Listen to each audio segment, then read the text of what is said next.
4 জনের কথা স্বীকার করেছে আমেরিকার যে মার্কিন সৈন্য নিহত হয়েছে।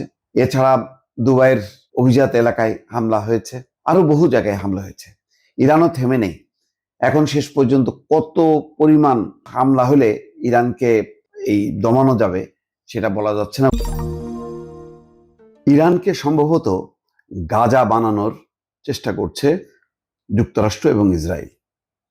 এর কারণ হচ্ছে হঠাৎ করেই তেহরানে হামলার পরিমাণ বাড়িয়েছে যুক্তরাষ্ট্র এবং ইসরায়েল, এবং আমেরিকার প্রেসিডেন্ট বলেছেন যে সকল লক্ষ্য পূরণ না হওয়া পর্যন্ত এই অভিযান চলবে, অন্তত 4 সপ্তাহ চলবে বলে তিনি ঘোষণা দিচ্ছেন। 1 মাস যেভাবে হামলা চালাচ্ছে তাতে তেহরানের অবস্থা কি হবে ভাবছি। ইরানের বিরুদ্ধে ইসরায়েল এবং যুক্তরাষ্ট্রের যৌথ হামলা 4 সপ্তাহ ব্যাপী চলতে পারে বলে ডোনাল্ড ট্রাম্প নিজে ঘোষণা দিয়েছেন। এদিকে ইরান ইন্টারন্যাশনাল লাইভ প্রতিবেদনে বলা হয়েছে সোমবার ভোরে তেহরানে ভয়াবহ 3:30-4টার দিকে ভয়াবহ বিস্ফোরণ হয়েছে।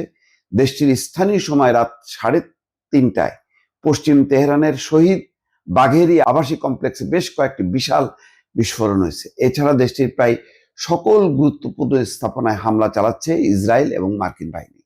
বলা হচ্ছে যে প্রায় 1000 স্থাপনায় 1000 লক্ষ্যে তারা হামলা চালিয়েছে। তেহরানের পশ্চিম এবং পূর্বের বিভিন্ন জায়গায় একের পর এক বিস্ফোরণ চলছে। এদিকে মার্কিন সেন্টকমের পক্ষ থেকে জানানো হয়েছে অভিযান শুরুর প্রথম 24 ঘন্টায় ইরানের 1000-এর বেশি লক্ষ্যবস্তুতে হামলা চালিয়েছে এই দুই দেশ যৌথ বাহিনী। ইরানের ব্যালিস্টিক মিসাইল স্থাপনা, আইআরজিসির সদর দপ্তর, কন্ট্রোল সেন্টার সহ তেহরানের বহু সামরিক স্থাপনায় হামলা চালিয়েছে ইসরায়েল এবং যুক্তরাষ্ট্র। দেশ দুটির যৌথ অভিযানে ইতিমধ্যে ইরানের সর্বোচ্চ নেতা আয়াতুল্লাহ আলী খামেনি সহ শীর্ষ নেতারা নিহত হয়েছেন।